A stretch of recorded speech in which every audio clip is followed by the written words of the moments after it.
So it seems, I've been making posts about, the Supergirl and gender equality videos for some time now, because I want to drive my message home, because somebody might actually see one of my videos one time and they might not notice that I've done about 3 or 4 videos before.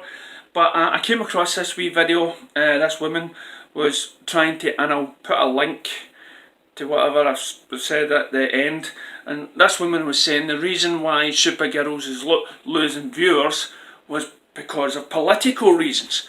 And I'm thinking, oh, somebody's caught on, right?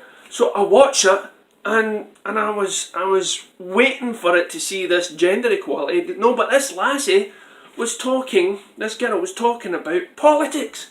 Listen, I don't care if the Green Arrow speaks about gun control or anything else like that. Okay, it's heroes. They're meant to show some opinions, the greater good sort of stuff.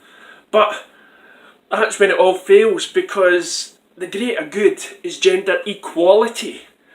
Not I am a woman and men are down. That's more or less feminist communism sort of stuff, by putting the other age down. And I says, no, missus, you're missing the point. The reason why people are turning off from Supergirl hasn't got anything to do with politics. Most of the world isn't interested in American politics. What they are interested in, though, is showing that all sexes are equal and no one's greater than the other.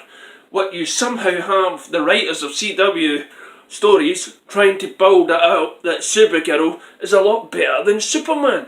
What about equal status? He was meant to be the one that's meant to be showing Supergirl what it is to live, because he's lived on Earth for so many years, and all of a sudden Supergirl knows more about living on Earth than Superman?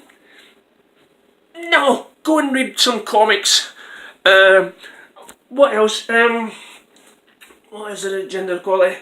And then of course, now I'm seeing that Marvel, right, and this is the good stuff, Marvel seems to be falling in the same trap as Star Wars, right?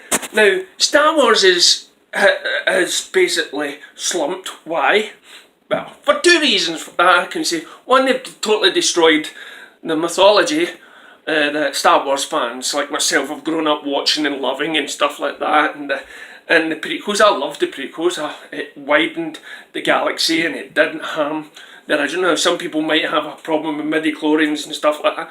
No problems with that, because the Force is still the Force, right? And it was just midi-chlorians. If you had more midi-chlorians, then you become more powerful. So it sort of introduced a new generation. But that's what some people disliked. They went, wow, no, but at least it didn't harm the characters, or it didn't it didn't destroy any of the characters that you saw in the original. When you come Force Awakens and Last Jedi, totally destroyed everything that Star Wars fans have grown up loving. But not only that, they tried to again push the gender equality onto it, somehow making this woman more powerful in the Force, and the male hero in the Star Wars. And Kathleen Kennedy thinking that no girl loved Star Wars and there was nothing there for girls, it was a boys' fantasy. No, now you're being sexist, because I know many girls that loved Star Wars. So now that sort of idea is getting flushed into Marvel. And if you don't believe me, well, I'll post a link to a guy that I followed who is a big, massive Star Wars fan, and he loved Marvel, right? And he loves Marvel. So if you think it's all one-sided for me, no, I could see the possibilities of this happening the minute I saw the Captain Marvel trailer.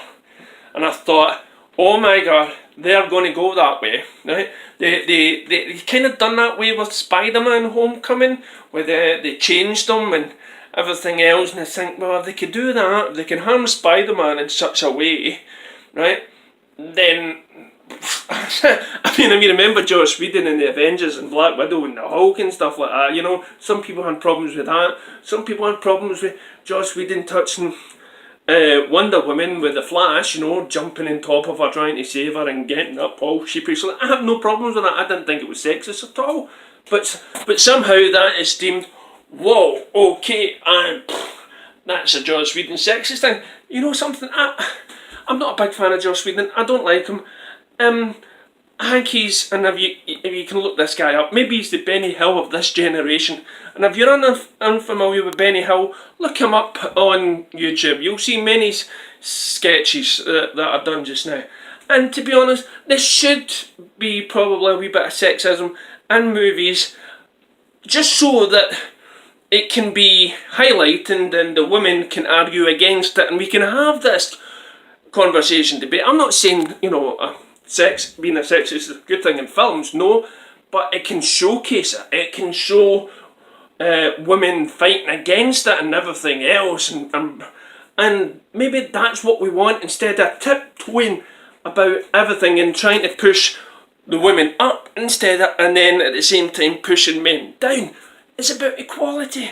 Stop trying to lecture the public, trying to stop pushing the agenda. Now, is this a good thing? Well, for me it's a good thing if they're going to do this with Marvel, because if they're doing it with Marvel just like they've done it with Doctor Who and everything else, then finally DC gets a break from the onslaught, you know. So yeah, bring it on. If you want to go down that route, if you haven't learned anything from your brothers in Lucasfilm that is totally trashed Star Wars, if you want to go down this gender equality stuff, then so be it. The studio and the TV movies somehow haven't learned anything, and it brings on this conspiracy theory. Maybe there's a higher power at work that's trying to mould the world into something different. You know, maybe there are some sort of secret organisation out there that's trying to mould the world into believing in whatever they want to propaganda at you. So yeah, Star Wars, go ahead, kill your other franchise. The force is strong with you. Well, it used to be. Now it's probably getting stronger in the DC, thanks to Aquaman. Thank you.